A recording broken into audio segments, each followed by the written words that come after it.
Let me tell you how your government works.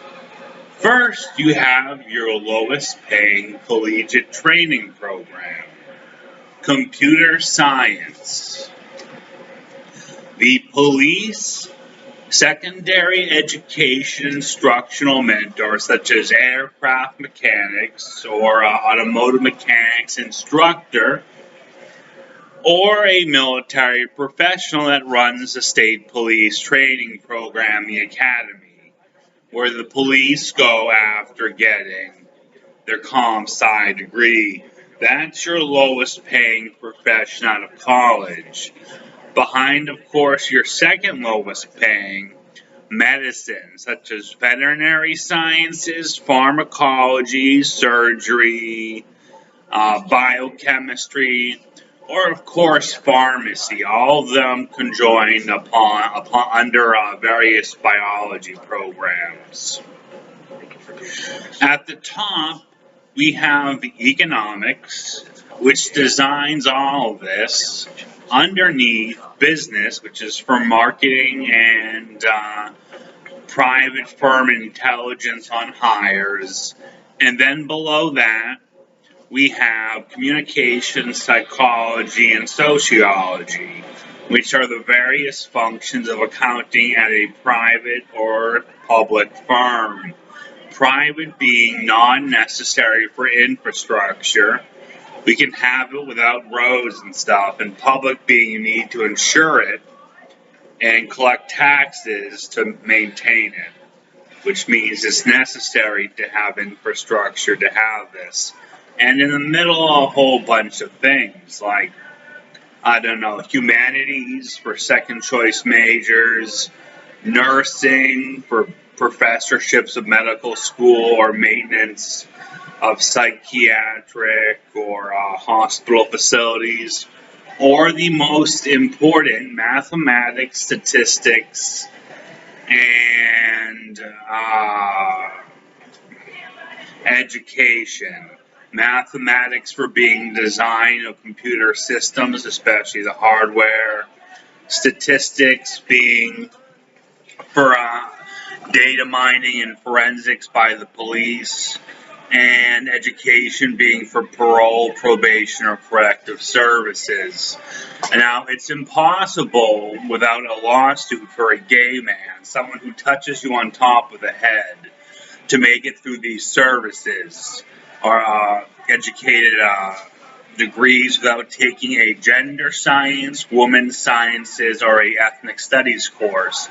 All of those making you criminally insane, so you have to move to a locked area, such as California or Iran or Saudi Arabia or Israel or the French Riviera. All of them intended for criminals, people who want to touch, snug, fuzzle other people, typically against their will.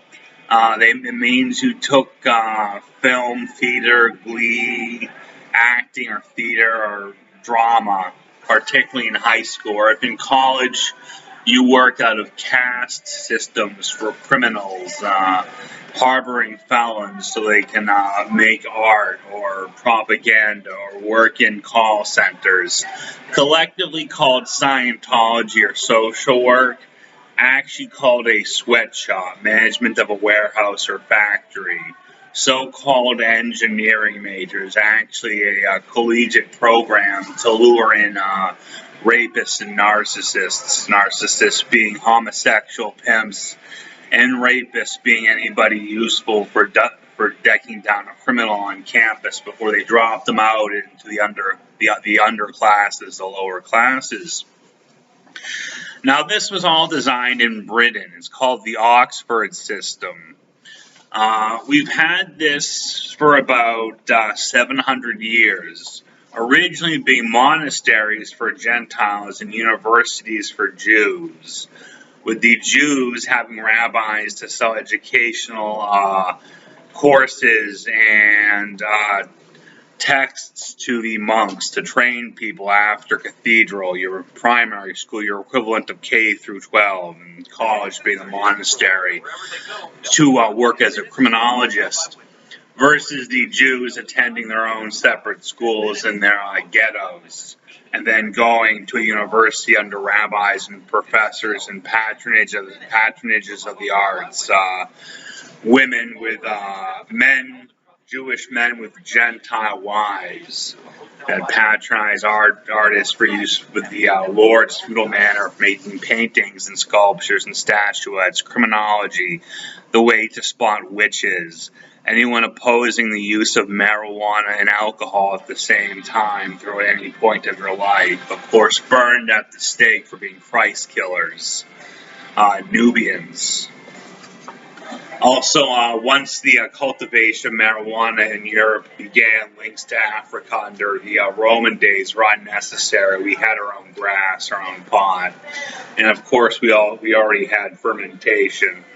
So you can see the Oxford system as establishing a standard society run by economists and staffed by computer scientists, economists establishing the programs, and computer scientists establishing survey lines, and of course secondary training being medical school, law school, dental school, or of course PhD programs, meaning you're a campus informant, you are snitching as a weed dealer, or you are a campus badge. Now, it's important to remember why we ban the hand on the head, the kiss, the nuzzle, the wet cheek. It's because they cause sudden infant death syndrome without a nanny, a slave, or they can't be around their kids, or their kids are potentially corrosive to a town, applying influence with a trick called a funny, created by low-level authors in magazines like Mad, Cracked, or Crazy, often given out to antisocial children. Antisocial being a diagnosis of a collegiate student, however, in childhood, versus a sociopath, a low-functioning individual functioning in their illusion of small business entrepreneurship. Actually a British myth carried forth by their newscast, Fox, to America. They don't have it, they think we have it because of the influence of antisocial children. And that would be the system.